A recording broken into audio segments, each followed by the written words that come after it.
మల్కాజిగిరి నియోజకవర్గం వైపు మనం చూద్దాం.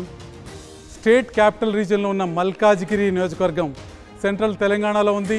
మల్కాజిగిరి నియోజకవర్గం 2009లో ఏర్పాటైన నియోజకవర్గం. దేశంలోనే అత్యధిక ఓటర్లున్న అతి పెద్ద నియోజకవర్గంగా మల్కాజిగిరి నియోజకవర్గం గురించి చెప్పొచ్చు.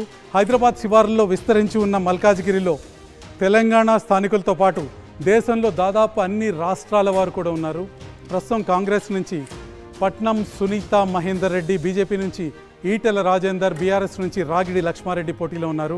కాంగ్రెస్ పట్నం సునీత 2 సార్లు జడ్పీ చైర్మన్గా చేశారు. తొలిసారిగా ఎంపీ బరిలో ఆమె ఉన్నారు. ఇక బీజేపీ ఈటెల రాజేందర్ తెలంగాణ ఉద్యమ నేపథ్యం ఉన్న నేత, ఎమ్మెల్యేగా మంత్రిగా పనిచేశారు. బీఆర్ఎస్ రాగిడి లక్ష్మారెడ్డి తొలిసారిగా ఎంపీ ఎన్నికల బరిలోకి దిగారు.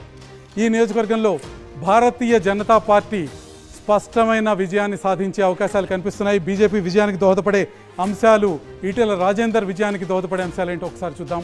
బీజేపీ గ్రాఫ్ చాలా బాగుంది. ఈ నియోజకవర్గంలో ఈటెల రాజేందర్ పట్ల సానుకూల వైఖరి ఈ నియోజకవర్గ ఓటర్లలో చాలా స్పష్టంగా కనిపిస్తుంది. బీసీ ఓట్ బ్యాంకు ప్లస్ పాయింట్గా మారింది ఈటెల రాజేందర్కి. ఇంకా బీఆర్ఎస్ అభ్యర్థి రాగిడి లక్ష్మారెడ్డి ప్రచారంలో దూకుడు కనిపించడం లేదు, బాగా వెనకబడినట్టు కనిపిస్తున్నారు. కాంగ్రెస్ అభ్యర్థి సునీత మహేందర్ రెడ్డి గట్టిగానే ప్రచారం చేస్తున్నా చేవెళ్ల నుంచి వచ్చారన్న కామెంట్లు మైనస్ పాయింట్గా మారుతున్నాయి. మినీ ఇండియాగా పిలిచే మల్కాజిగిరిలో తెలంగాణేతరులు పెద్ద సంఖ్యలో బీజేపీ పట్ల సానుకూలంగా ఉన్నారు. బలహీనపడిన బీఆర్ఎస్ నేతలు శ్రేణులను ఈటెల ఒక వ్యూహం ప్రకారం అనుకూలంగా మలుచుకుంటున్నారు. కాబట్టి మల్కాజిగిరి నియోజకవర్గంలో భారతీయ జనతా పార్టీ విజయం ఖాయంగా కనిపిస్తుంది.